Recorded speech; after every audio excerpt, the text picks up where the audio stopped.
ये क्या कह रही हो नैना तुम? मैं उस मोटे गैंडे से शादी हरगिज भी नहीं करूंगी। नैना की तो आंखें हैरत के मारे फटी रह गईं। कैसी बातें कर रही हो पल्लवी? तुम श्रेयांश को मोटा कह रही हो? अरे इतनी गजब की पर्सनालिटी बनाई है उसने। लड़कियां तो ठंडी आहें भरती हैं उसे देखकर। जिम जाकर कड़ी मेहनत के बाद उसने वो बॉडी बनाई है, और तुम उसे मोटा कह रही हो? पल्लवी का श्रेयांश को यूं मोटा कहना नैना को बिल्कुल भी हजम नहीं हो रहा था। मुझे तो लगा था श्रेयांश के रिश्ते के बारे में सुनकर तुम खुशी से उछल पड़ोगी। जानती भी हो कितनी मुश्किलों के बाद मैंने घर वालों को इस रिश्ते के लिए तैयार किया है। सबसे ज़्यादा मुश्किल तो मुझे अपनी सास को मनाने में आई थी। कार्तिक और श्रेयांश की तो कोई बात नहीं। श्रेयांश ने तो सारा मामला मेरे ऊपर छोड़ दिया था कि भाभी आपको जैसा ठीक लगे वैसा करें, और तुम हो कि मेरी सारी मेहनत पर पानी फेर रही हो। तो क्या ज़रूरत थी इतनी मेहनत करने की? मेहनत करने से पहले आपने मुझसे पूछा था क्या? पल्लवी गुस्से के मारे झल्ला उठी, जबकि संजना जी भी हैरत से अपनी बेटी पल्लवी को देख रही थीं। उन्हें भी श्रेयांश का रिश्ता पसंद था। पिछले 6 महीने से घर के लोगों के बीच में श्रेयांश और पल्लवी का रिश्ता तय हो चुका था, और ये काम नैना ने ही सरअंजाम दिया था। वही दिल से चाहती थी कि पल्लवी उसकी देवरानी बन जाए और दोनों बहनें एक ही घर में रहें। और जब नैना ने इतना जोर दिया तो घर के बड़े भी उस समय राजी हो गए थे। श्रेयांश तो दिल से राजी था, क्योंकि पल्लवी खूबसूरत होने के साथ साथ पढ़ी लिखी थी, मैच्योर थी, और श्रेयांश को ऐसी ही लड़कियां पसंद थीं। इसलिए उसने नैना से साफ कह दिया था कि उसे इस रिश्ते पर कोई ऐतराज़ नहीं है। उस वक्त इस रिश्ते को पल्लवी ने सीरियस नहीं लिया था, क्योंकि उस वक्त पल्लवी के दिल में किसी और के लिए जज्बात नहीं थे। लेकिन अब मामला अलग था। संजना जी तो इस रिश्ते से बहुत खुश थीं, क्योंकि नैना जिस तरह उस घर में राज कर रही थी वैसे ही पल्लवी भी उस घर में जाकर राज करती। और फिर वो लोग कोई अजनबी तो नहीं थे। रमेश जी के बचपन के दोस्त प्रताप जी के बेटे के साथ नैना की शादी हुई थी, और अब नैना चाहती थी कि उसके देवर श्रेयांश के साथ पल्लवी की शादी हो जाए। और वाकई ये रिश्ता हाल में जितने भी रिश्ते आए थे उन सबसे अच्छा था। पता नहीं पल्लवी को किस बात पर ऐतराज़ था।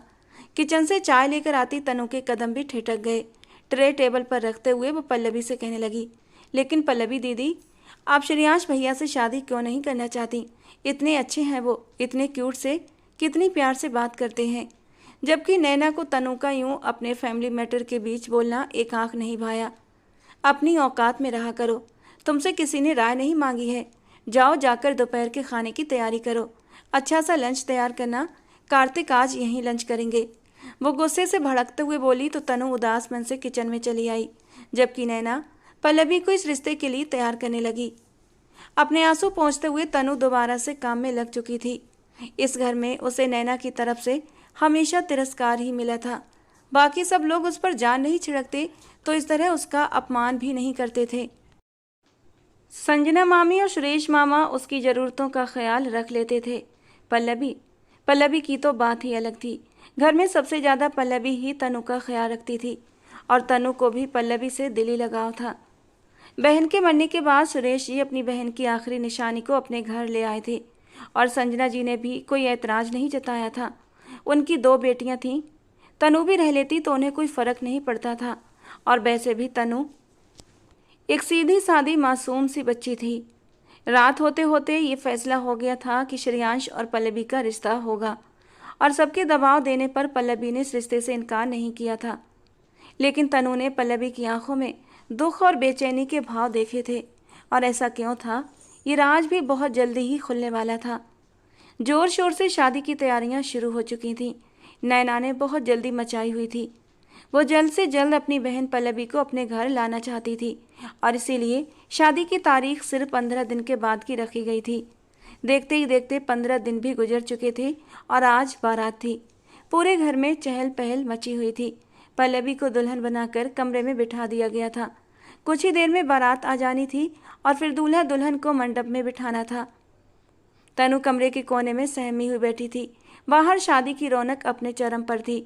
हंसी, शोर, ढोल की थाप, लेकिन उस कमरे के अंदर एक घुटन भरी खामोशी थी। तनु का दिल अजीब ढंग से धड़क रहा था।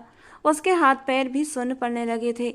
हर बीतता पल जैसे उसकी सांसों पर भारी हो रहा था कि तभी एक आवाज़ ने उसे चौकन्ना कर दिया। दरवाजे के बाहर कुछ बातचीत हो रही थी। वो धीरे धीरे चलकर दरवाजे के पास गई और कान लगा दिए। बारात आ चुकी थी और तनु का दिल जैसे एक पल को थम गया। अब तो कुछ ही देर में सबको पता चलने वाला था कि पल्लवी घर से भाग चुकी है और उसे भगाने वाली कोई और नहीं बल्कि तनु थी। वो खुद को कितना भी समझा रही थी, लेकिन डर, पछतावा और घबराहट उसके चेहरे से साफ थी। क्या होगा जब सब लोग जान जाएंगे? कौन यकीन करेगा कि उसने ये सब पल्लवी की जान बचाने के लिए किया? उसके विचारों की कड़ी तब टूटी जब दरवाजे पर जोर जोर की दस्तक हुई। दरवाजा खोलो, आवाज में गुस्सा था। तनु का दिल जैसे पसलियों को चीर कर बाहर आने को बेताब हो उठा। वो कांपते हुए दरवाजे की ओर बढ़ी और उसे खोल दिया। सामने ही नैना दीदी खड़ी थीं। उनकी आंखों में हैरानी और माथे पर चिंता की लकीरें। कहाँ थी तुम? दरवाजा क्यों नहीं खोल रही थी? उन्होंने भीतर आते हुए चारों ओर नजर दौड़ाई। और पल्लवी, वो कहाँ है? तनु चुप रही। उसकी आवाज जैसे तालू से चिपक गई थी।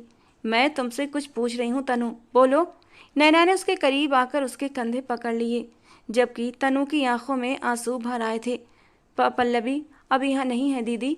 क्या मतलब? यहाँ नहीं है तो कहाँ गई वो चली गई। क्या? अकेली? कहाँ चली गई वो? नैना अब सच में घबरा चुकी थी। साफ साफ बताओ, कहाँ है वो? तनु ने गहरी सांस ली और कांपती आवाज में बोली, दीदी उसने कहा था अगर जबरदस्ती शादी हुई तो वो अपनी जान दे देगी, बस इसीलिए वो चली गई। नैना एक पल को जैसे स्तब्ध रह गई।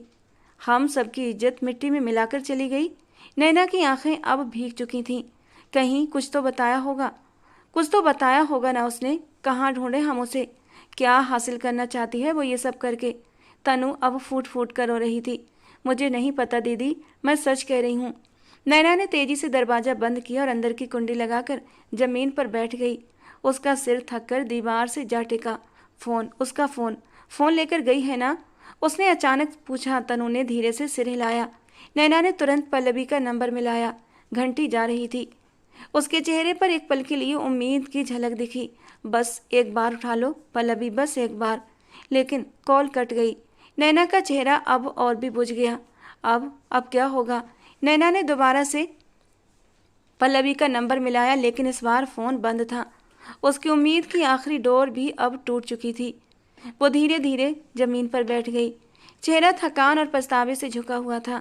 मन ही मन वो अब उस फैसले को कोस रही थी जब उसने जबरदस्ती पल्लवी और श्रेयांश की शादी तय की थी। सारा परिवार, रिश्तेदार, सबकी इज्जत दांव पर थी। नैना ने भीगी आंखों से तनु की ओर देखा। धीमी मगर भारी आवाज में पूछा, तुमने मदद की थी ना उसे भगाने में? तनु घबरा गई। डरते हुए उसने ना में सिर हिला दिया, पर उसका चेहरा सब कुछ सच बता रहा था। नैना कुछ कहने ही वाली थी, तभी दरवाजे पर फिर से दस्तक हुई। दरवाजा खोला तो सामने उसकी माँ और उसकी सास खड़ी थीं। क्या बात है, परेशान क्यों हो? और ये पल्लवी तैयार हुई या नहीं? संजना जी ने सवालिया नजरों से बेटी को देखा। नैना ने उन्हें बिना कुछ कहे कमरे के अंदर बुलाया और दरवाजा बंद करके पूरे हालात बयां कर दिए। अब तीनों के चेहरे पर चिंता साफ झलक रही थी। तुम्हारे पापा तो उसे जिंदा नहीं छोड़ेंगे अगर उन्हें पता चला, संजना जी ने घबराकर कहा। माया जी ने बात काटते हुए कहा, बात ये नहीं है कि वो कहाँ गई, बल्कि बात यह है कि अब हम रिश्तेदारों को क्या मुंह दिखाएंगे? बारात आ चुकी है। नैना रोते हुए बोली, सब कुछ मेरी वजह से हुआ है मम्मी।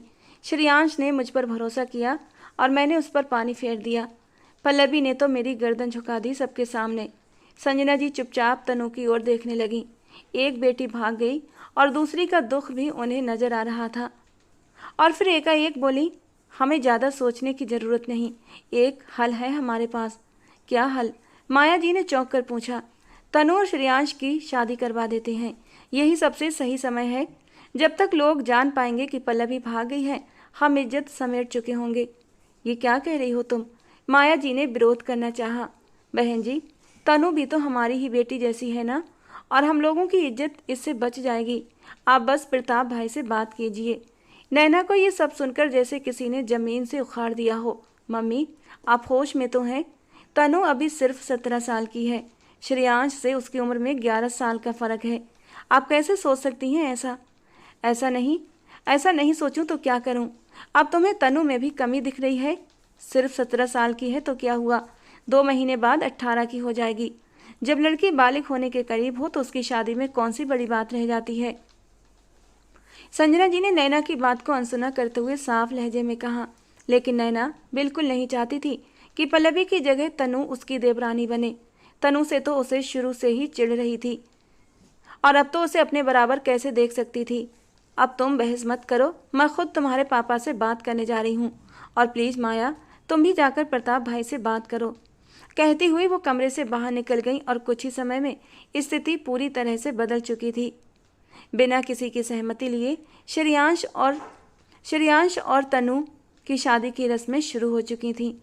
पल्लवी की गैर मौजूदगी सबके लिए एक बड़ा झटका थी, लेकिन सामने पूरा समाज खड़ा था, रिश्तेदारों की नज़रें थीं और उन सबके सामने ख़ानदान की इज्जत बचाना जरूरी था। तनु तो जैसे खुद किसी और ही दुनिया में थी। उसका सपना था जब पल्लवी दीदी दुल्हन बनेंगी, शादी में वो नई नई ड्रेस पहनेगी, मेहंदी लगाएगी, मेकअप करवाएगी, अच्छे अच्छे पकवान खाएगी। लेकिन इस शादी में अब वो खुद ही दुल्हन बनाकर बिठा दी गई थी। उसका मन कांप रहा था, चेहरा उतर चुका था, हाथ पैर भी ठंडे पड़ चुके थे। वो बड़ी मुश्किल से हर रस्म निभा रही थी। जब शादी पूरी हुई, लोगों ने आकर आशीर्वाद दिए, बधाइयाँ दी, तो तनु ने झुके सिर और डबडबाई आंखों से सबको प्रणाम किया, लेकिन उसका मन अंदर से एकदम सुन्न पड़ चुका था। वहीं नैना सबसे अलग एक कोने में खड़ी थी, जिसकी मुट्ठियां गुस्से और बेबसी से भींची हुई थीं। रमेश जी ने तनु के सिर पर प्यार से हाथ रखा तो उसकी आंखों से आंसू बहने लगे और उसने अपने आंचल से चुपचाप उन्हें पोंछ लिया। दूसरी ओर श्रेयांश पूरी तरह बिखरा हुआ सा लग रहा था, लेकिन वो चुपचाप खड़ा हुआ था, लेकिन उसका मन अंदर से टूटा हुआ था। उसकी होने वाली दुल्हन उसे मंडप में अकेला छोड़कर चली गई थी और अब उसके नाम के साथ एक ऐसी लड़की को जोड़ दिया गया था जो ना तो उसकी हमउम्र थी, ना उसकी साथी। तनु अब भी बच्ची ही थी और ये शादी सिर्फ खानदान की इज्जत के नाम पर की गई थी। वो अंदर ही अंदर पल्लवी के लिए गुस्से से उबल रहा था। कसम खाता हूँ पल्लवी, चाहे तुम जमीन के अंदर छुप जाओ या कहीं आसमान में उड़ जाओ, मैं तुम्हें ढूंढ निकालूंगा और फिर तुम्हें ऐसी सजा दूंगा कि सारी उम्र याद रखोगी। उसने मन ही मन पल्लवी से गुस्से से बोला था। उधर शादी का भोज चल रहा था, मेहमान व्यस्त थे, लेकिन रमेश जी एक कोने में खड़े अपनी पीढ़ा को भीतर ही भीतर निगल रहे थे, क्योंकि उन्हें अब भी यकीन नहीं हो रहा था कि उनकी अपनी बेटी पल्लवी, जिस पर उन्हें नाज था, गर्व था, आज उन्हें सिर झुकाने पर मजबूर कर गई थी। उसी समय एक ट्रेन प्लेटफॉर्म से रवाना हो रही थी। उसमें एक लड़की खामोशी से बैठी थी। उसका चेहरा आधा मास्क में ढका हुआ था, बदन पर काली चादर और शादी की खूबसूरत चमकदार लहंगे की झलक को छिपाने की भरपूर कोशिश। वो पल्लवी थी। आंखों में ढेर सारे आंसू भरे हुए थे। गोद में एक छोटा सा बैग रखा था और चेहरे पर पछतावे की एक गहरी छाया। ट्रेन धीरे धीरे प्लेटफॉर्म छोड़ रही थी और वो शहर पीछे छूटता जा रहा था। एक शहर जहां उसने अपने घर वालों को, अपनी पहचान को, सब कुछ को छोड़ दिया था और अब इस शहर से आकर भी इससे दूर जा रही थी। वो शहर जहां वो एक अनजान मोहब्बत के पीछे अपनी दुनिया जलाकर भाग आई थी, अब उसी शहर से फिर से भाग रही थी। उसे एक गलत फैसले से भाग रही थी जिसे उसने प्यार समझकर किया था। वो लड़का जिससे वो बेपनाह मोहब्बत कर बैठी थी, आज वही उसे कॉल्स पर कॉल्स कर रहा था। फ़ोन लगातार बज रहा था, वही नंबर, वही आवाज़, लेकिन अब पल्लवी का मन बदल चुका था। जब कॉल कट हुई तो उसने फ़ोन स्विच ऑफ किया, सिम कार्ड निकाला और उसे बहुत देर तक निहारती रही। फिर 2 आंसू उसकी आंखों से गिरे। उसने दिल कड़ा किया और फिर वो सिम तोड़ दिया। सीट के टेक से सिर टिकाते ही उसकी आंखों के सामने वो तमाम पल तैरने लगे। वो मोहब्बत, वो शरारतें, वो छुप छुप कर मिलना, वो कस्में और फिर आज की ये हालत। वो टूटी हुई नहीं थी, बल्कि वो बिखर गई थी। उसकी आंखें बंद थीं, लेकिन मन में एक ही नाम गूंज रहा था, मंजीत राजपूत। घर से निकलते वक्त उसने सब कुछ पीछे छोड़ दिया था, अपने माँ बाप की इज्जत, उनका भरोसा, अपना नाम, अपना सम्मान, सब कुछ सिर्फ एक इंसान की मोहब्बत में कुर्बान कराई थी। उसे पता था, उसे लगा था वो मोहब्बत उसकी ज़िंदगी को एक नई दिशा देगी, लेकिन जैसे ही वो उस पते पर पहुंची जो मंजीत ने उसे भेजा था, उसके पांव थम गए, सांसें अटक गईं। वो दरवाजे के पास ही खड़ी थी जब अंदर से आती आवाज़ों ने उसके होश छीन लिए थे। क्या हो गया है सुरभि? अरे मंजीत राजपूत सिर्फ अपनी सुरभि का है, किसी पल्लवी का नहीं, और ना कभी होगा। यही आवाज़ थी, वही इंसान था, वही मंजीत। वही जिसके लिए वो ये दुनिया भी छोड़ना चाहती थी। अपना नाम सुनकर उसकी रूह कांप गई। शायद वीडियो कॉल पर बात हो रही थी। सामने से एक लड़की रूठे लहजे में पूछ रही थी, अच्छा तो वो लड़की पल्लवी, वो क्या है तुम्हारे लिए? और जो जवाब आया था वो किसी जहर से ज़्यादा जानलेवा था। वो तो एक बदला है, आहूजा ख़ानदान से लिया गया बदला।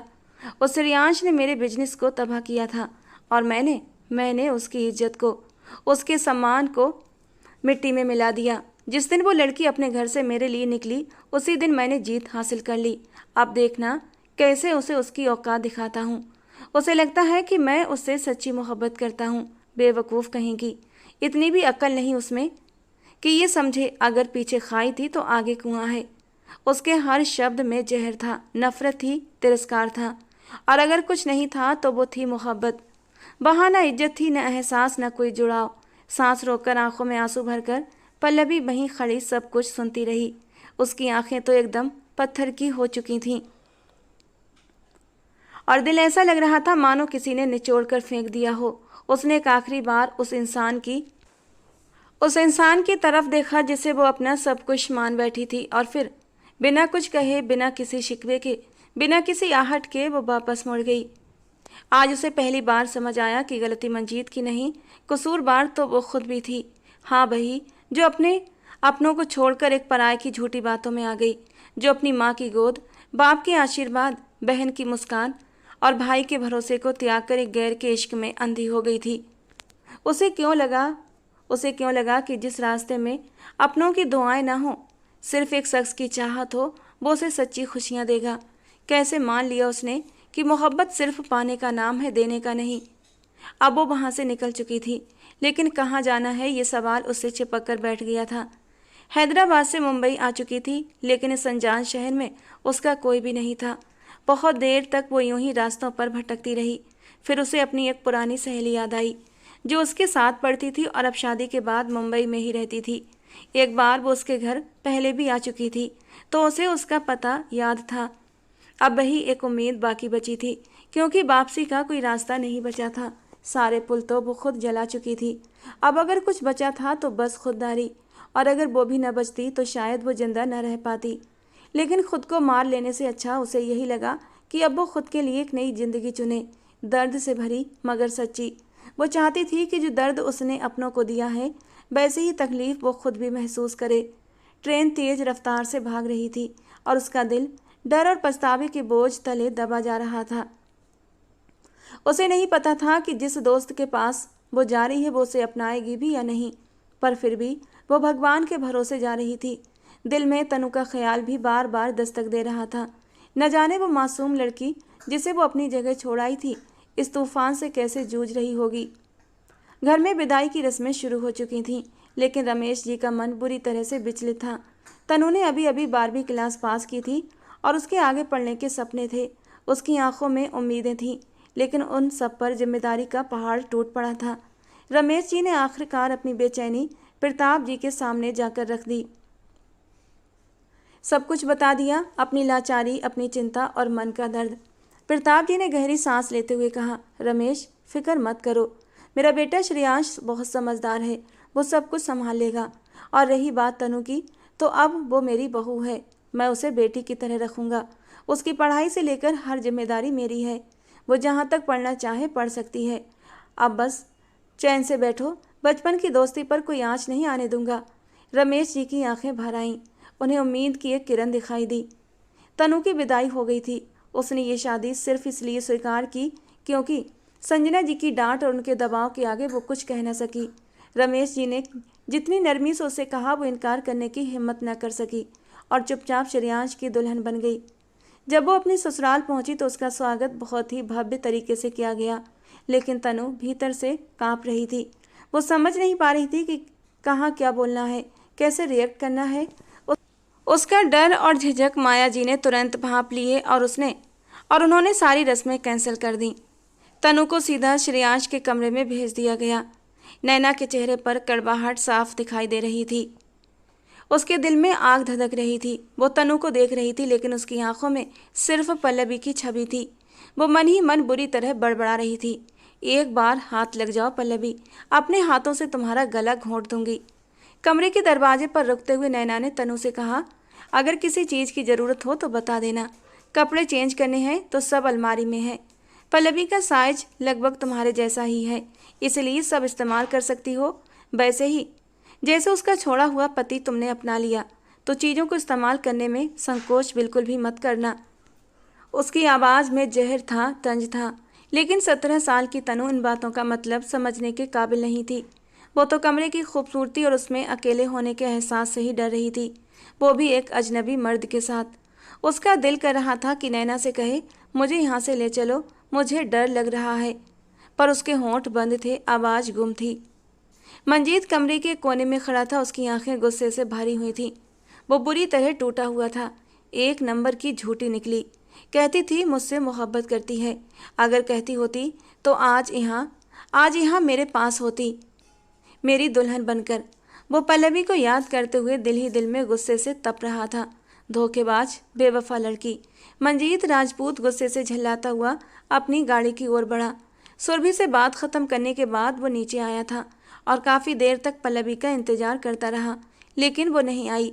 तभी उसके एक आदमी का फ़ोन आया जो इस वक्त हैदराबाद के शर्मा मैंशन में श्रेयांश और पल्लवी की शादी में जासूसी के लिए मौजूद था और समय समय पर वहाँ की रिपोर्ट भी भेज रहा था। सर, कब से मैं आपको कॉल कर रहा हूँ, आप उठा क्यों नहीं रहे? अच्छा जल्दी बोल, क्या कहना है? यही ना कि वो लड़की शादी करके श्रेयांश आहूजा के साथ विदा हो गई? धोखेबाज थी वो, मुझे पहले ही शक था।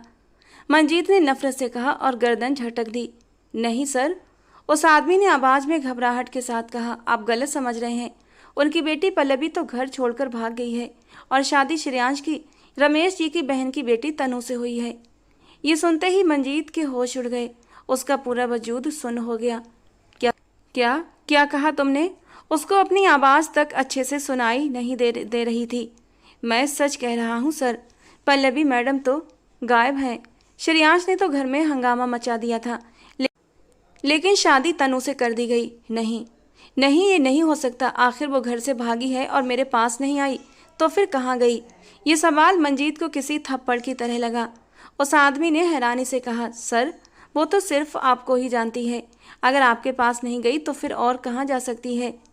मंजीत ने कॉल होल्ड पर डाली और वॉचमैन के पास पहुंचा। यहाँ कोई लड़की आई थी आज? मंजीत ने सीधा सवाल पूछा। वॉचमैन ने सर झुकाते हुए धीरे से कहा, जी साहब, एक लड़की आई थी, नाम तो नहीं बताया, लेकिन उसके पास आपका विजिटिंग कार्ड था। आपसे मिलना है उसने कहा था, तो मैंने उसे अंदर भेज दिया, लेकिन थोड़ी देर बाद वो रोते हुए बाहर निकली और कैब लेकर चली गई। मंजीत के पैरों के नीचे से ज़मीन खिसक गई। यानी वो आई थी और शायद उसी वक्त उसने सुरभि के साथ उसकी बातें सुन लीं। उसके होंठ दांतों तले दब गए, इतनी ज़ोर से कि खून छलक आया। तुमने मुझे बताया क्यों नहीं? वो वॉचमैन पर चीखा, पर अब कुछ कहने सुनने का कोई मतलब नहीं था। वॉचमैन जैसे छोटे आदमी के पास इस सवाल का कोई जवाब नहीं था। ओह गॉड, ये मैंने क्या कर दिया? मंजीत का सीना जल रहा था और अब पहली बार उसे अपनी करनी पर पछतावा हो रहा था। वो तुरंत अपने आदमी की कॉल कट करके पल्लवी का नंबर डायल करने लगा, लेकिन आवाज़ आई, डायल किया गया नंबर इस समय बंद है। मंजीत का दिल डूब कर रह गया, सब कुछ खत्म हो गया था। वो गाड़ी की सीट पर सिर झुकाकर बैठ गया, बालों को नोचता हुआ आसमान की ओर देखने लगा। वो चीखना चाहता था, लेकिन चीख भी नहीं पा रहा था। ये सब उसी का किया धरा था, लेकिन अब वो गई कहाँ? गई होगी तो गई कहाँ? वो तो किसी को यहाँ इस शहर में जानती भी नहीं। अगर इस अनजान जगह पर उसे कुछ हो गया तो? एक अनहोनी का डर उसके सीने से लिपट गया। उसने फौरन अपने आदमी को लौट आने को कहा और पल्लवी की तलाश शुरू करने का आदेश दे दिया। श्रेयांश काफ़ी देर दोस्तों के साथ बाहर रहने के बाद घर लौटा था। प्रताप जी ने उसे अपने कमरे में बुलाकर तनु के साथ अच्छे से व्यवहार करने को कहा। नैना जैसे ही कमरे में दाखिल हुई, कार्तिक उसका रास्ता रोकते हुए गुस्से से बोला, तुमने ये सब क्यों किया? तुम जानती थी ना कि तुम्हारी बहन किसी और से मोहब्बत करती है, फिर भी उसे मेरे भाई के साथ जोड़ दिया। कार्तिक प्लीज हाथ छोड़ो, मुझे सच में नहीं पता था। नैना की आंखों में आंसू थे, लेकिन कार्तिक का गुस्सा कम नहीं हुआ। झूठ झूठ मत बोलो, तुम उसकी बहन थी, तुम्हें सब कुछ पता था, तभी तो शादी की इतनी जल्दी की थी तुमने। तुम्हें डर था ना कि वो भाग ना जाए, और देखो वो भाग गई। उसकी आंखों में नफरत थी, शब्दों में तिरस्कार, और नैना की आंखों से बहता हुआ पानी जो सफाई नहीं दे पा रहा था, बस चुपचाप बह रहा था। प्लीज कार्तिक, आप मेरा हाथ छोड़िए, मुझे दर्द हो रहा है। वो दर्द से सिसकती हुई, लेकिन कार्तिक का गुस्सा कम नहीं हुआ। दिल तो करता है अभी के अभी तुम्हें तुम्हारे माँ बाप के घर छोड़ाऊं। तुम सबने मिलकर हमें धोखा दिया है, उस मासूम तनु की जिंदगी बर्बाद कर दी। मासूम नहीं है वो, नैना अचानक चिल्ला पड़ी। पल्लवी को भगाने में उसी का हाथ है। कार्तिक का चेहरा सख्त पड़ गया। उसने घूरते हुए कहा, खबरदार, तनु पर इल्जाम लगाया तो अपनी बहन की गंदी करतूत किसी और के सिर मरते शर्म नहीं आती तुम्हें? तुम्हारी बहन दूध पीती बच्ची नहीं थी जो तनु की बातों में आकर घर से भाग गई। नहीं नहीं नैना, गलत तुम्हारी बहन थी। तुम्हारी बहन की नीयत ही गलत थी। तुम दोनों बहनें एक जैसी हो, चालबाज और मतलबी। तुम तो मेरी नफरत के भी लायक नहीं थी और मैं तुम पर अपनी मोहब्बतें लुटाता रहा। वो एक झटके से खुद को अलग करता बाथरूम की ओर चला गया। नैना ने मुंह पर हाथ रखकर अपनी सिसकियों को दबा दिया। अब उसे तनु के साथ साथ पल्लवी पर भी गुस्सा आने लगा था। आज जो कुछ भी हो रहा था वो सिर्फ और सिर्फ पल्लवी की वजह से हो रहा था। ससुराल में पैर जमाने के चक्कर में उसने सब कुछ खो दिया था। रात के 9 बज चुके थे, तभी दरवाजे की घंटी बजी। आरती, देखो तो जरा दरवाजे पर कौन है। आरती की सास ने काम करते हुए आवाज लगाई। आरती फ्रिज बंद करते हुए दरवाजे की ओर बढ़ी और जैसे ही दरवाजा खोला, सामने पल्लवी को देखकर हैरान रह गई। पल्लवी, तुम? वो कभी पल्लवी को देखती तो कभी पीछे मुड़कर अपनी सास को, जो आंगन में काम करते हुए अब उसकी ओर देखने लगी थी। कौन है आरती? वहाँ यूं क्यों खड़ी हो गई? सास ने पीछे से कड़े लहजे में पूछा। मम्मी जी, दोस्त है मेरी, पल्लवी, उसने जवाब दिया और फिर पल्लवी से बोली, आओ ना अंदर पल्लवी। पल्लवी अपने बैग पर कसकर पकड़ बनाए अंदर दाखिल हुई थी। उसकी चाल में डर और झिझक थी। आरती की सास के माथे पर बल पड़ गए। ये लड़की कौन है? कौन सी दोस्त है तुम्हारी? मैं तो इसे जानती तक नहीं, उन्होंने हैरानी से कहा। मम्मी जी, स्कूल की पुरानी दोस्त है, एक ही मोहल्ले में रहते थे, बहुत प्यारी दोस्त है मेरी। आरती खुद उलझन का शिकार थी कि पल्लवी अचानक उसके घर क्यों आई है, वो भी इस हाल में और इस वक्त। 1 मिनट, तुम अंदर चलो मेरे साथ, तुमसे कुछ जरूरी बात करनी है, आरती की सास ने अंदर जाते हुए सख्त शब्दों में कहा। पल्लवी, तुम यहाँ अचानक, बताया भी नहीं आने से पहले? आरती ने धीरे से पल्लवी से पूछा। पल्लवी की आंखें भर आईं। क्या बताती आरती, मेरे साथ जो हुआ वो कहने लायक भी नहीं है, उसने आंसू पोंछते हुए कहा। तुम रुको, मैं पहले मम्मी जी की बात सुनकर आती हूँ, फिर तसल्ली से तुम्हारी बात सुनती हूँ। वो फुसफुसाते हुए पल्लवी को वहीं छोड़कर सास के पास पहुंची।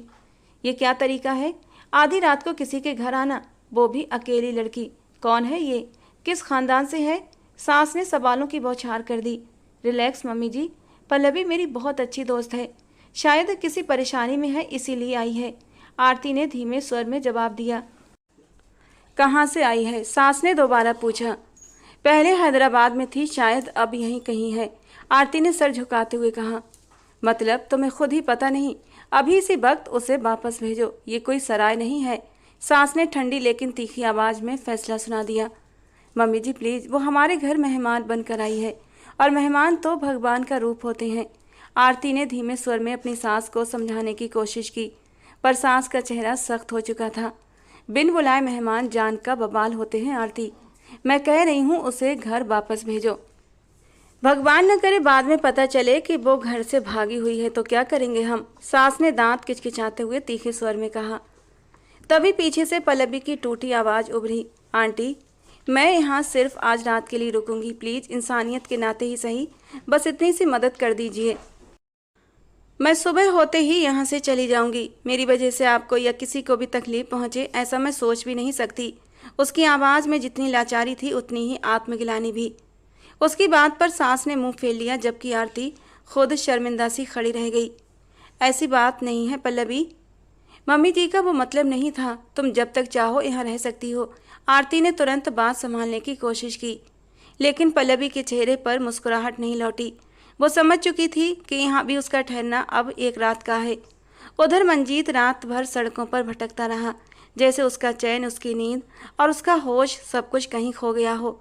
शहर का चप्पा चप्पा छान मारा, लेकिन पल्लवी का कहीं कोई सुराग नहीं मिला। कार की स्टीयरिंग पर वो मुक्के बरसाता रहा। हे भगवान, मेरी मदद कर, कहाँ ढूंढूं उसे? वो खुद से बड़बड़ाता रहा। उसका चेहरा एकदम लाल हो चुका था और आंखें आंखें एकदम से बुझ चुकी थीं। पल्लवी, तुमने मुझसे दूर जाकर अच्छा नहीं किया। एक बार मिल जाओ, फिर देखना ऐसी जगह कैद करूंगा जहां बस तड़पती रहो। वो पागलों की तरह चीख पड़ा। उसके जहन में पल्लवी की वो मासूम सी आवाज़ गूंजने लगी। मंजीत, आप मुझे धोखा तो नहीं देंगे ना? बहुत भरोसा करती हूँ आप पर। आपके लिए सब कुछ छोड़ सकती हूँ, लेकिन जिस दिन आपने धोखा दिया ना, वो दिन मेरी जिंदगी का आखिरी दिन होगा। यह आवाज़ उसकी आत्मा पर चोट कर गई। क्या वाकई वो मुझसे सच्चा प्यार करती थी और मैं ही उसकी मोहब्बत को समझ न सका। वो दीवार से पीठ टिकाकर बैठ गया। आंखों में लाली थी और दिल में घुटन। तनु कमरे में देर तक श्रेयांश का इंतजार करती रही, लेकिन जब वो नहीं आया तो उसने कबर्ड में से एक सादा सा सूट निकाला, भारी लहंगे से छुटकारा पाया और कपड़े बदलकर खुद को थोड़ा सहज महसूस करने की कोशिश की। फिर धीमी चाल से वो बिस्तर तक आई, जहाँ हर चीज़ बेहद खूबसूरती से सजाई गई थी, एक नई दुल्हन के स्वागत के लिए। तकिए पर सिर रखते हुए पल्लवी के बारे में सोचने लगी। तनु, अगर तुमने मेरा साथ नहीं दिया तो मैं खुद को यहीं पर ख़त्म कर दूंगी। मुझे हर हाल में जाना है। हे भगवान, पल्लवी दीदी ने इतना बड़ा कदम कैसे उठा लिया, उनकी रक्षा करना। वो रोते रोते उठ बैठी। उसे याद आया, आज उसने सुबह से एक बार भी भगवान के दर्शन नहीं किए थे, जबकि रोज़ सुबह उसकी दिनचर्या की शुरुआत होती थी मंदिर से, प्रार्थना से, और फिर ही कुछ खाती पीती थी। आज वो खुद को भगवान से भी दूर पा रही थी। दरवाज़ा खोलकर देखा तो बाहर मेहमानों की आवाज़ें आ रही थीं, यानी लोग अभी तक सोए नहीं थे। उसे बाहर निकलने में थोड़ी सी झिझक महसूस हुई। कमरे के साथ एक और छोटा सा कमरा था। जरा सा गेट खोलकर देखा तो वो हैरान रह गई। इस कमरे के साथ एक छोटा सा मंदिर था। उसने गहरी सांस ली और उसे बहुत खुशी भी महसूस हुई। दबे पांव वो अंदर की ओर बढ़ गई। यहाँ वो पहले भी कई बार आई थी, लेकिन कभी इस कमरे में आने का मौका नहीं मिला था, इसीलिए उसे नहीं पता था कि इस कमरे में मंदिर भी है। पहले वो नैना के ससुराल के सिलसिले में यहाँ आती थी, लेकिन कभी भी श्रेयांश से उसकी हाय हेलो तक नहीं हुई थी। आंखें बंद करके वो भगवान जी के सामने हाथ जोड़कर खड़ी हो गई। उसे आसपास की बिल्कुल भी खबर नहीं थी। मन ही मन वो भगवान से प्रार्थना कर रही थी और अपनी प्रार्थनाओं में पल्लवी की सलामती की दुआएं मांग रही थी। और तभी श्रेयांश कमरे में दाखिल हुआ। ठीक सामने मंदिर में खड़ी तनु को देखकर वो एक पल के लिए वहीं ठिठक गया।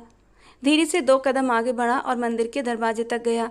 सर पर हल्के से कॉटन का सफ़ेद दुपट्टा, मेकअप से साफ चेहरा, जैसे उसके चेहरे से रोशनी फूट रही हो। इतना पवित्र, इतना भरपूर सौंदर्य। उसे देखकर वो एक पल में ही कहीं खो सा गया था। वो जब भी पहले यहाँ आई थी, श्रेयांश ने कभी उसे नज़र भरकर देखना तो दूर, एक निगाह तक नहीं डाली थी। वो उसके लिए एक बच्ची की तरह थी, उससे 11 साल छोटी, लेकिन अब वो लड़की उसके नाम से जुड़ चुकी थी। ये सोचते ही उसके भीतर झुंझलाहट भर गई। और मर्दों की तरह उसके भी सुहागरात को लेकर बहुत से सपने थे, लेकिन उन सब पर पानी फिर गया था। अब इस बच्ची के साथ वो ये रस्म कैसे निभा सकता था? कहाँ वो 28 साल का जिम जाने वाला कसरती मजबूत मर्द, और कहाँ वो 17 साल की छोटी नाजुक सी लड़की? क्या वो उसकी शिद्दतों को सह पाएगी? वो गहरी सांस लेकर रह गया और अपना सर झुका लिया। तनु अभी भी भगवान जी के सामने खड़ी थी, जबकि उसके दिमाग में उलझने और गुस्सा दोनों चल रहे थे। खुद को समझाता हुआ वो बिस्तर की ओर बढ़ा। अपनी कलाई से महंगी घड़ी उतार कर एक तरफ रख दी। उसकी नज़र उस बिस्तर पर पड़ी जिसे उसने कितने अरमानों से सजाया था। दिमाग में फिर गुस्से का गुबार उठा। उधर तनु अब भी रोते हुए भगवान जी से प्रार्थना कर रही थी। भगवान जी, पल्लवी दीदी को अपनी कृपा में रखना और उन्हें कोई परेशानी मत देना। वो अभी तक इस बात से बेखबर थी कि श्रेयांश कब कमरे में आया और उसकी ये सारी प्रार्थनाएं सुन रहा था। वो चौंक पड़ा। तो क्या नैना भाभी जो कह रही थी वो सच था? क्या पल्लवी को भगाने में तनु ने उसकी मदद की थी? वो आंसू पोंछते हुए पीछे मुड़ी तो सामने श्रेयांश को बिस्तर पर बैठे देखकर चौंक गई। वो बिल्कुल नहीं डरती, लेकिन श्रेयांश की आंखों में जिस तरह का गुस्सा था वो तनु से सहा नहीं जा रहा था। वो अपनी जगह से उठकर तनु के पास आया। जो पूछूं, सच सच बताना, क्या पल्लवी को भगाने में तुमने उसकी मदद की? श्रेयांश के शब्दों में इतना गुस्सा था कि मासूम तनु ने बिना सोचे समझे फौरन सिर ना में हिला दिया। वो इस कदर डर गई थी कि चाह कर भी सच न बता पाई। अगर वो उसे मारता तो भलाई इसी में है कि तुम इस खेल में शामिल नहीं हो, वरना मैं दुश्मन को सीधा नरक भेजना अच्छे से जानता हूँ। वो ठंडे लहजे में कहता हुआ उसका गाल हल्के से छूता हुआ बाथरूम की ओर बढ़ गया। उसके जाते ही तनु ने गहरी सांस ली, जैसे उसकी सांसें थम गई थीं। भगवान जी, मुझे भी इस आदमी से बचा कर रखना, ये तो बहुत गुस्से वाला है। वो मासूम सी लड़की अब अपने लिए भी दुआ मांगने लगी। रात के आखिरी पहर तनु की आंख खुली तो कमरे में हल्का अंधेरा था। प्यास की वजह से उसका गला सूख रहा था। उसने गर्दन मोड़ते हुए दूसरी तरफ देखा, जहां श्रेयांश गहरी नींद में सो रहा था। तनु की तरफ उसकी पीठ थी। उसके हल्के खर्राटों की आवाज़ सुनती हुई वो उसके बराबर से उठ बैठी। रात को वो सोफे पर ही सोने लगी थी जब श्रेयांश ने उसे बेड पर सोने के लिए कहा था और खुद करवट मोड़कर सो गया था। वो जानता था कि वो अभी छोटी है और सुहागरात के बारे में समझ नहीं सकती, इसीलिए दिल पर पत्थर रखकर उसने नींद की गोली लेकर मुश्किल से खुद को नींद के हवाले किया था। जबकि दूसरी तरफ तनु को उसका इस तरह पीठ मोड़कर सोना बहुत चुभ रहा था। क्या वो इस कदर बुरी थी कि श्रेयांश ने उसकी तरफ देखना भी गवारा नहीं किया। उसकी आंखों में आंसू भर आए थे, पर उसने खुद को संभाल लिया और बिस्तर की दूसरी तरफ लेटकर सोने का नाटक करने लगी। नींद उसे देर से आई थी, लेकिन प्यास के कारण अब फिर से उसकी नींद खुल गई थी। उसने एक बुरा सपना भी देखा था और इसी वजह से जाग गई थी। अब उसे एहसास हुआ कि उसे सच में प्यास लग रही है। वो जग से पानी गिलास में उंडेलने लगी, लेकिन जग तो एकदम खाली था। उसे हैरानी हुई, यानी किसी ने उसके लिए पानी रखना भी गवारा नहीं किया। वो आंखों से आंसू पोंछती हुई उठी और कमरे से बाहर निकलकर किचन का रुख किया। वाटर कूलर से पानी निकाला और वापस कमरे में आई। गिलास में पानी डालते हुए वो एक ही सांस में पूरा पानी पी गई। पानी पीकर गिलास एक तरफ रखते ही वो फिर से बिस्तर पर लेट गई। तभी श्रेयांश ने उसकी तरफ करवट पलटी। वो उसे देखती रह गई। पहली बार वो उसे इतने करीब से देख रही थी। गाल के नीचे हाथ रखे वो बड़े ही गौर से उस खूबसूरत मर्द को देख रही थी। वो एक जवान लड़की थी। नई नई जवानी की दहलीज पर कदम रखा था। दिल में अभी किसी की तस्वीर नहीं उभरी थी। श्रेयांश ही वो पहला मर्द था जो उसकी ज़िंदगी में आया था और उसके दिल में घर कर गया था। उसका जी चाहा कि वो उसके करीब जाए, लेकिन वो उससे दूर था, क्योंकि वो उसे ना समझ बच्ची समझ रहा था। लेकिन 17 साल की लड़की के जज्बात में संगत की तलब होने लगी थी, जिससे श्रेयांश बिल्कुल अनजान था। शायद वो पल्लवी दीदी से मोहब्बत करता है, इसलिए मेरे करीब आना पाप समझता है। वो दुखी होते ही आंखों से चुपचाप आंसू बहाने लगी। तभी नींद में श्रेयांश का हाथ उसकी कमर पर आया तो उसकी सांसें रुक गईं। दिल की धड़कन पहले ही थमी हुई थी, अब तेजी से धड़कने लगी। उसके दिल की हालत अजीब हो रही थी, जबकि श्रेयांश गहरी नींद में था। अगर वो जाग रहा होता तो शायद कभी भूल कर भी तनु के करीब न जाता। उसके इस जानलेवा स्पर्श को महसूस करती वो गहरी सांसें भरती रही और फिर आंखें मूंद लीं। उसने जानबूझकर श्रेयांश का हाथ अपनी कमर से नहीं हटाया था। उसे एक अजीब सा सुकून मिल रहा था और उसी सुकून के साथ वो सोने की कोशिश करने लगी। पल्लवी ने सुबह होते ही सारी बात आरती को बता दी थी। आरती उसकी हालत देखकर बस अफसोस करती रह गई। तुमने बहुत बड़ी गलती की है पल्लवी, किसी गैर मर्द की मोहब्बत में घर छोड़ देना, अपनों को छोड़ देना बेवकूफ़ी नहीं बल्कि गुनाह किया है तुमने। उसने दुख से कहा, जानती हूँ, लेकिन अब तीर कमान से निकल चुका है। न जाने कल मम्मी पापा ने इस सारे मामले को कैसे हैंडल किया होगा। सब मेरी वजह से हुआ, बर्बाद कर दिया मैंने उन्हें और ख़ुद अपनी खुशियों को। मैं अपनी खुशियाँ मनाने चली थी।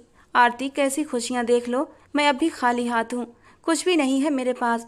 वो अंदर ही अंदर टूट रही थी, तड़प रही थी। आरती ने उसका हाथ थाम लिया। पल्लवी, औलाद चाहे माँ बाप को कितना ही दुख क्यों न दे, माँ बाप फिर भी औलाद को अभिशाप नहीं देते। बस भगवान पर भरोसा रखो, भगवान सब ठीक कर देगा।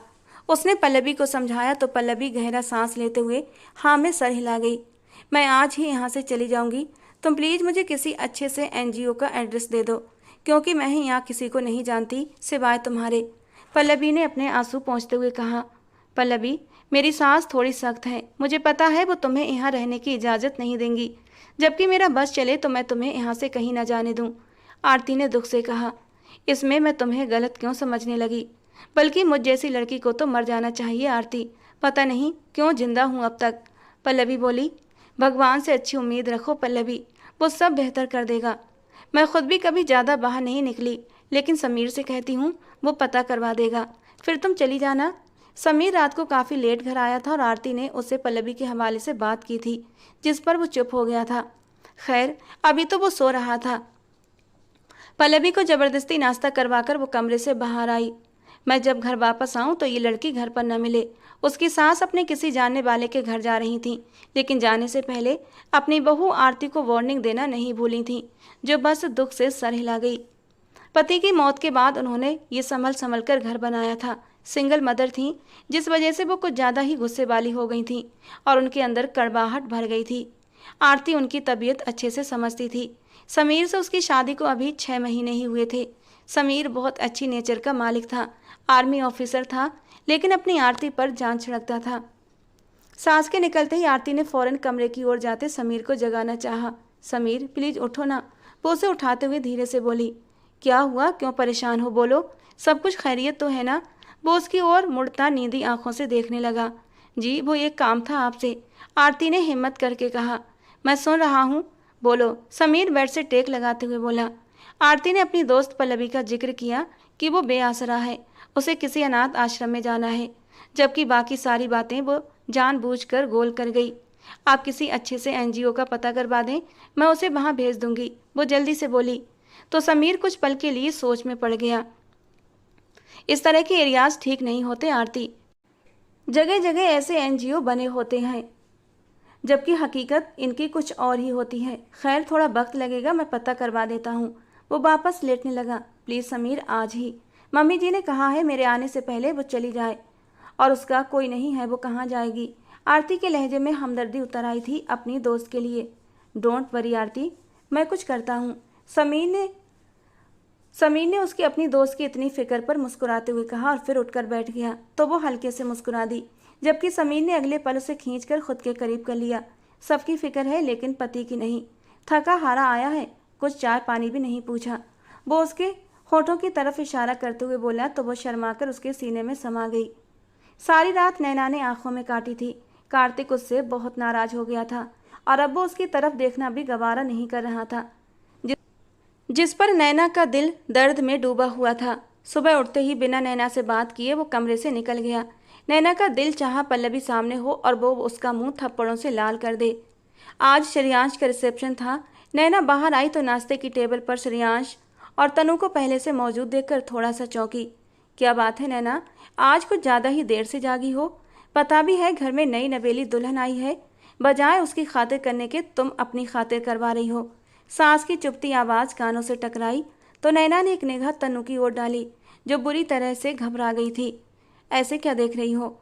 टेबल पर जो ये सब कुछ सामान तुम्हें दिखाई दे रहा है ना, ये सब तनु ने ही बनाया है, माया जी ने नैना को जताने वाले अंदाज में कहा। उनकी बात पर नैना का मुंह बन गया, लेकिन वो खामोश रही। सामने ही कार्तिक भी बैठा था। उसके सामने कुछ भी बोलकर वो बुरा नहीं बनना चाहती थी। कार्तिक ने सिर्फ एक जूस का गिलास लिया और अपनी जगह से उठकर खड़ा हो गया। कार्तिक बेटा, कहाँ जा रहे हो? आज तो श्रेयांश का रिसेप्शन है ना, क्या तुमने ऑफिस से छुट्टी नहीं ली? प्रताप जी ने कार्तिक को अपनी जगह से खामोशी से उठते हुए देखा तो टोक दिया। पापा, आज एक जरूरी मीटिंग है, इस वजह से जाना पड़ेगा। रिसेप्शन वैसे भी रात को है, मैं जल्दी आ जाऊंगा। वो बिना किसी की तरफ देखे बाप को जवाब देता लंबे लंबे डग भरता वहां से बाहर निकल गया, जबकि माया जी ने दुखी निगाहों से नैना की ओर देखा। क्या बात है? कार्तिक इस तरह तो कभी नाश्ता छोड़कर नहीं गया, आज बिना नाश्ता किए चला गया। कोई बात हुई है क्या तुम दोनों के बीच? सास की जासूसी भरी बातों पर नैना के लब सिमट गए। हमारा आपस का पर्सनल मामला है, डिस्कस करना जरूरी नहीं समझती मैं यहाँ पर, वो भी ठंडे शब्दों में कहती हुई नाश्ते की टेबल से खामोशी से उठकर अपने कमरे की ओर बढ़ गई। देख रहे हैं ना इसके टेबल, न जाने कैसी परवरिश की है इसकी माँ ने। अच्छा हुआ छोटी बहन मेरे श्रेयांश की दुल्हन बनकर यहाँ नहीं आई, वो भी इसके जैसे ही निकलनी थी। पल्लवी की चर्चा पर श्रेयांश के लब बुरी तरह खिंच गए। इस मौके पर पल्लवी का नाम लेना उसे सख्त बुरा लगा। वो भी कुर्सी पीछे करते हुए खामोशी से टेबल से उठ गया। अरे श्रेयांश बच्चे, तुम कहाँ जा रहे हो? माया जी ने उसे फौरन से रोकना चाहा। कुछ काम है, आता हूँ अभी थोड़ी देर में। उसका अंदाज भी बेइंतहा सर्द था। न जाने किसकी नज़र लग गई है हमारे हंसते मुस्कुराते परिवार को। सर, जो नंबर आपने लास्ट टाइम बताया वो यहीं की लोकेशन शो कर रहा है। मंजीत के आदमी उसे रेलवे स्टेशन लेकर आए थे और वो रोड दूर दराज शहर की ओर जाता था। सब तरफ पता करो कि किस शहर का टिकट लिया है उसने, मुझे फ़ौरन इन्फॉर्म करो। मुझे वो लड़की हर हाल में चाहिए। मंजीत बेचैनी से अपने घने बालों में हाथ फेरता हुआ बोला। उसकी आंखें लाल हो रही थीं, जो रत जगह का ऐलान कर रही थीं। वो जहाँ कहीं भी होगी मैं उसे ढूंढ निकालूंगा। वो दिल ही दिल में मजबूत इरादा कर रहा था। वो वापस गाड़ी में आ बैठा। मैं नहीं जानता मेरे भगवान ये प्यार मोहब्बत क्या होता है। मैंने तो उसे बस श्रेयांश से बदला लेने की खातिर इस्तेमाल किया था, लेकिन आज समझ आ रहा है, एहसास हो रहा है, वो बदला नहीं था, वो तो मेरा इश्क था। अगर वो मुझे ना मिली तो न जाने मैं क्या कर जाऊंगा। मुझे वो हर हाल में चाहिए मेरे भगवान। मंजीत बेताबी से बोला था। समीर ने अपनी माँ से बात करके पल्लवी को अपने घर रहने की इजाज़त दिलवा दी थी। इस तरह कहीं भी ठहराने का रिस्क वो नहीं ले सकता था, इसलिए पल्लवी वहीं रहने लगी। आरती की सास का व्यवहार उखड़ा उखड़ा रहता था, पर समीर उसको अपनी बहन की तरह समझता और उसकी दोस्त आरती तो उसका बहुत ख्याल रखती थी। लेकिन वो नहीं जानती थी कि जुनूनी मंजीत एक न एक दिन उसके पास तक पहुंच ही जाएगा। श्रेयांश का रिसेप्शन बहुत ही शानदार और ऊंचे पैमाने पर किया जा रहा था। बिजनेस कम्युनिटी से लेकर ख़ानदान का हर इंसान इस रिसेप्शन में आया हुआ था। मासूम सी तनु को ब्यूटिशियन ने मेकअप करके और भी अच्छे से निखार दिया था। वो अपनी उम्र से 2-3 साल बड़ी दिखाई दे रही थी, और ये भी माया जी का हुक्म था कि दुल्हन को उम्र में बड़ा दिखाना चाहिए, ताकि कोई ये ना कहे कि बच्ची को ब्याह कर ले आए। बातें करने वालों ने बातें तो बनाई थी कि पल्लवी की जगह उसकी कजिन को ब्याह कर क्यों ले आए, लेकिन सब बातों को इग्नोर किया गया। संजना जी अचानक तबीयत खराबी का बहाना करते हुए फंक्शन छोड़कर चली गई थी। नैना ने एक निगाह श्रेयांश और तनु को एक साथ स्टेज पर बैठा देखा तो गुस्से से भर गई। यहाँ वो पल्लवी को सोच रही थी, लेकिन उसने खुद ही अपनी जगह छोड़ दी थी। पर अब उसका दिल कर रहा था कि श्रेयांश तनु को छोड़ दे। तनु उसके घर में उसकी देवरानी बनकर उसके बराबर का सम्मान कैसे पा सकती थी, जबकि सारी जिंदगी वो उसे तिरस्कार भरी नज़रों से देखती आई थी, और आज वो उसके बराबर आकर खड़ी हो गई थी। इस बात को वो बर्दाश्त नहीं कर पा रही थी। बहुत प्यारी लग रही हो तनु। कुछ देर के लिए स्टेज पर तनु को अकेला पाकर वो उसके पास आई। थैंक यू, वो धीरे से मुस्कुराई। मुंह दिखाई में क्या मिला, जासूसी भरे अंदाज में पूछा। कुछ भी नहीं दिया, वो मासूमियत से बोली। नैना के दिल में छुपी नफरत को समझ न सकी और सादगी से जवाब देती चली गई। क्या मतलब? सुहागरात भी नहीं मनाई? वो थके थे तो सो गए, तनु ने धीरे से जवाब दे दिया। सच में तनु?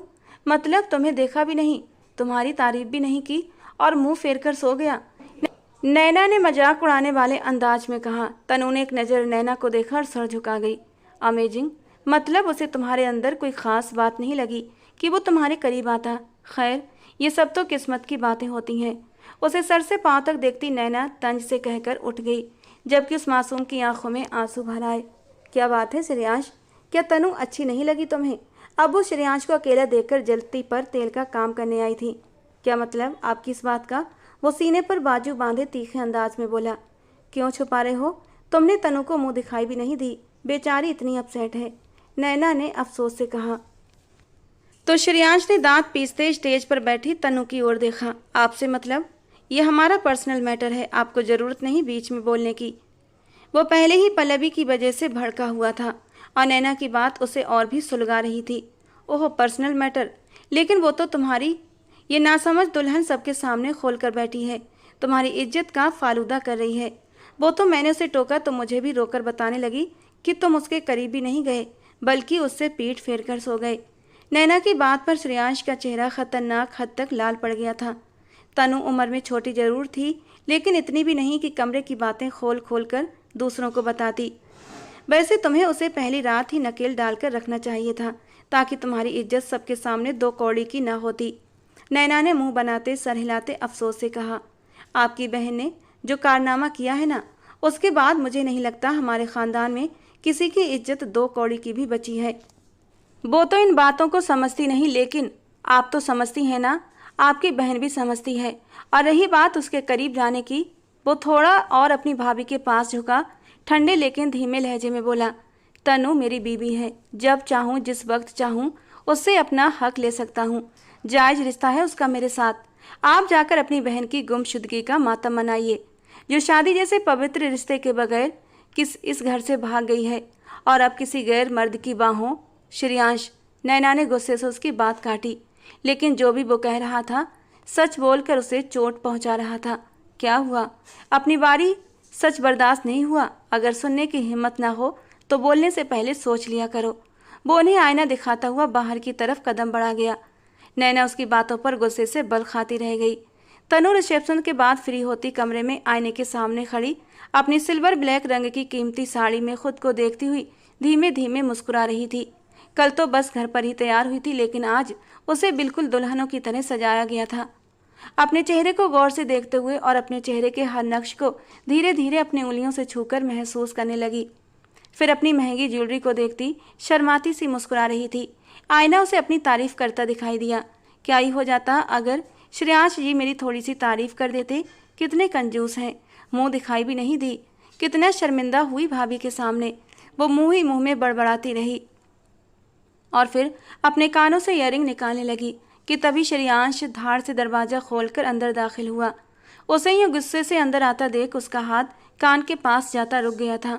दिल जोर से धड़कने लगा, पलकें झपकने से इनकार करने लगी। न जाने क्यों तनु का जी चाहा कि वो उसके चौड़े सीने में समा जाए और श्रेयांश भी उसे प्यार करे, उसकी तारीफ करे। लेकिन उसके चेहरे पर फैला गुस्सा देखकर वो अपनी जगह से हिलने की भी हिम्मत नहीं कर पाई। क्या चाहिए तुम्हें मुझसे? मुंह दिखाई चाहिए? वो उसके पास आता उसका रुख अपनी ओर मोड़ गया। तनु ने फौरन सर नामे हिलाया। तुम्हें शर्म नहीं आई? क्यों कमरे की बातें बाहर निकाल रही हो? उसे झकझोरते हुए उसने बाजुओं से पकड़ लिया। वो नाजुक सी लड़की अपना सांस रोककर श्रेयांश को सहमे हुए अंदाज में देख रही थी। हो कितनी सी तुम, और तुम्हें संगत की आग लगी है। वो उसके सामने इतनी बेबाक बात कर रहा था कि तनु की आंखें आंसुओं से भरने लगी। मैंने तो कुछ भी नहीं किया भगवान जी, ये मुझे इतना डांट क्यों रहे हैं? मैंने दिल ही दिल में बोलते वो श्रेयांश को देखती चली गई, जबकि भूल गई थी कि आज ही नैना को वो जाने अनजाने तौर पर अपनी पर्सनल बात का सिरा पकड़ा आई थी। श्रेयांश ने उसकी कलाई को जोर से दबोचा। आज मैं तुम्हें बताता हूँ कि सुहागरात क्या होती है। तुमने भाभी के सामने क्या बकवास की कि मैं तुमसे रुख मोड़कर सो गया था। आज मैं तुम्हें बताऊंगा कि असली मर्द क्या होता है। श्रेयांश ने तनु का साड़ी का पल्लू हटा दिया कि तनु अचानक से उसके इस काम पर बौखला गई। आंखों में आंसू आ गए। सामने उसे इस रूप में देखकर अचानक श्रेयांश के जज्बात भड़के। वो इतनी कम उम्र भी नहीं थी, 2 महीने के बाद 18 की हो जानी थी, और उसके भरे भरे वजूद को देखकर कहीं से भी नहीं लग रहा था कि वो इतनी छोटी है। वो तो भरपूर हुस्न की मालिक थी, और ये जवानी का हुस्न श्रेयांश को एक पल में जज्बातों से चूर कर गया था। उसे बाहों में उठाते हुए उसका सर तकिए पर गिरा गया और उसके ऊपर बादल बनकर छा गया। तनु बुरी तरह घबराई। श्रेयांश, उसने सहमे हुए उसका नाम लिया। क्या हुआ? आप डर क्यों रही हो? तुम यही तो चाहती थी ना कि मैं तुम्हारे करीब आऊं। वो उसकी गर्दन पर हाथ फेरता उसकी गर्दन को नरमी से अपने हाथ में ले गया। तनु के गुलाबी होंठ उसे अपनी ओर खींच रहे थे। वो रो देने को तैयार थी कि श्रेयांश ने खुद पर काबू पाया। आवाज न आए तुम्हारी, जितना पूछूं उतना जवाब देना। भाभी से क्या बात हुई थी तुम्हारी? वो अब पीछे होता बैठ के किराउन से टेक लगाते उसे अपनी गोद में बिठा गया, जबकि वो अपनी धड़कनों को अपने मुश्किल से संभाले हुए थी। पलकें उठाने की भी हिम्मत नहीं कर पा रही थी। वो मुंह दिखाई कर पूछ रही थी। सर झुकाए मुजरिमों की तरह जवाब दिया, जबकि नजरें अभी तक झुकी हुई थीं। और तुमने उन्हें सब कुछ बता दिया कि ना मुंह दिखाई दी और ना सुहागरात मनाई। इतनी बेशरम कब से हो गई तुम? उसकी नाजुक सी कमर को मुट्ठी में दबोचते हुए गुस्से से बोला। नहीं, कुछ नहीं बताया। वो डर के मारे फिर से झूठ बोल गई। अच्छा, तो उन्हें क्या सपने आते हैं जो उन्हें हमारे कमरे का हाल मालूम हो गया कि रात को हम एक दूसरे के करीब नहीं आए थे? अब की बार अंदाज धीमा था, लेकिन सांसें गर्म थीं और गर्म सांसों से वो तनु को पिघला रहा था। मैं सच कह रही हूँ, मैंने कुछ नहीं कहा। वो गहरी सांस भरते बोली, जिससे उसकी छोटे से सिल्वर ब्लाउज में कैद खूबसूरत धड़कनें अपना अलग ही रूप दिखाने लगीं। मैं तो तुम्हें मासूम छोटी सी लड़की समझ रहा था, लेकिन तुम तो पूरी कयामत निकली यार। वो उसे खींच कर अपने सीने में भींच गया। श्रेयांश, वो हकलाई, जबकि वो उसकी नाजुकी को अपने सीने पर मिस करता बुरी तरह बहकता जा रहा था। फिर झटके से उसे तकिए पर उस पर झुकता चला गया। उसकी गर्दन से उसके लबों तक का सफ़र वो कुछ ही पलों में तय कर गया। तनु की बेख्तियार सिसकियाँ उसे जुनून में भर रही थीं। वो भूल गया था कि अभी उसकी एज क्या है। बस उसे याद था कि वो उसकी पत्नी है, नई नवेली पत्नी, जिसे आज वो पहली बार छू रहा था। तनु की आंखों के आगे अंधेरा सा छाने लगा। मुझे डर, तनु की आवाज़ निकली। कुछ नहीं होगा। श्रेयांश बहुत ज़्यादा जुनूनी हो रहा था। तनु की पुकार पर खुद को कुछ हद तक काबू कर लिया। तनु ने बेख्तियार होते खुद को अपनी ही भावों में समेटा और परेशान नज़रों से श्रेयांश को देखने लगी। वो ये तो चाहती थी कि श्रेयांश उसके करीब आए, उसे प्यार करे, लेकिन प्यार में इस हद तक एक दूसरे के करीब हुआ जाता है, उसे ये अंदाजा नहीं था। वो लैंप की रोशनी भी कम करता तनु पर बादल बनकर छा गया। तनु की धड़कनों पर झुकता, वो फिर से जुनूनी हुआ था, लेकिन तनु की सिसकियों पर वो खुद को होश दिलाता, अपने जुनून को कुछ हद तक कम कर लेता।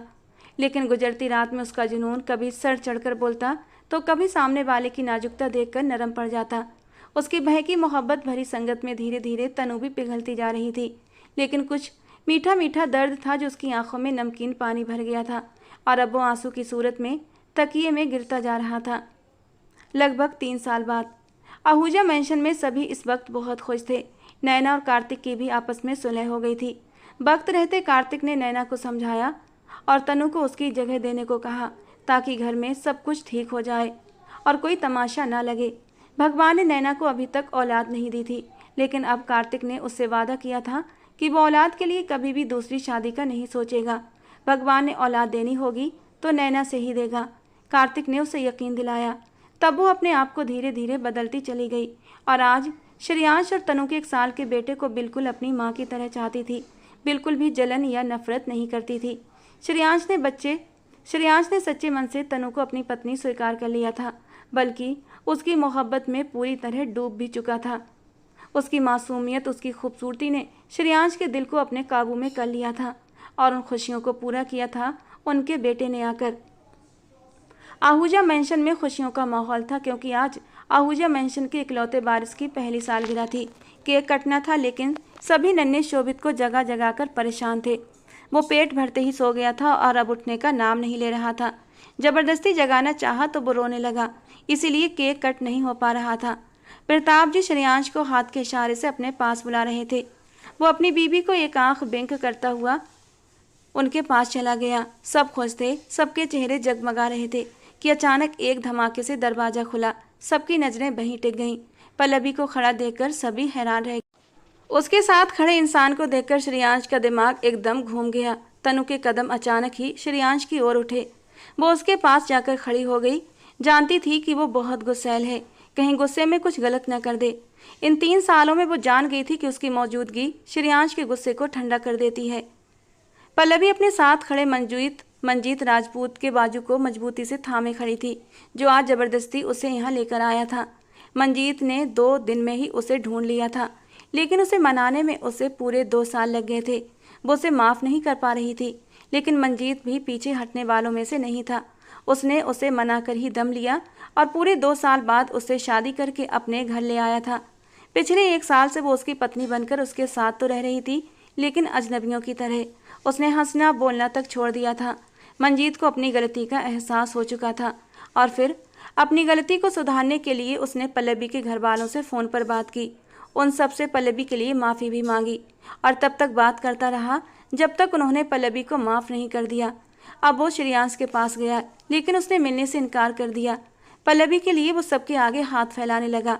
शायद वो मोहब्बत से इश्क के सफ़र तक पहुंच चुका था और उसे इस इश्क का एहसास भगवान ने करवा दिया था।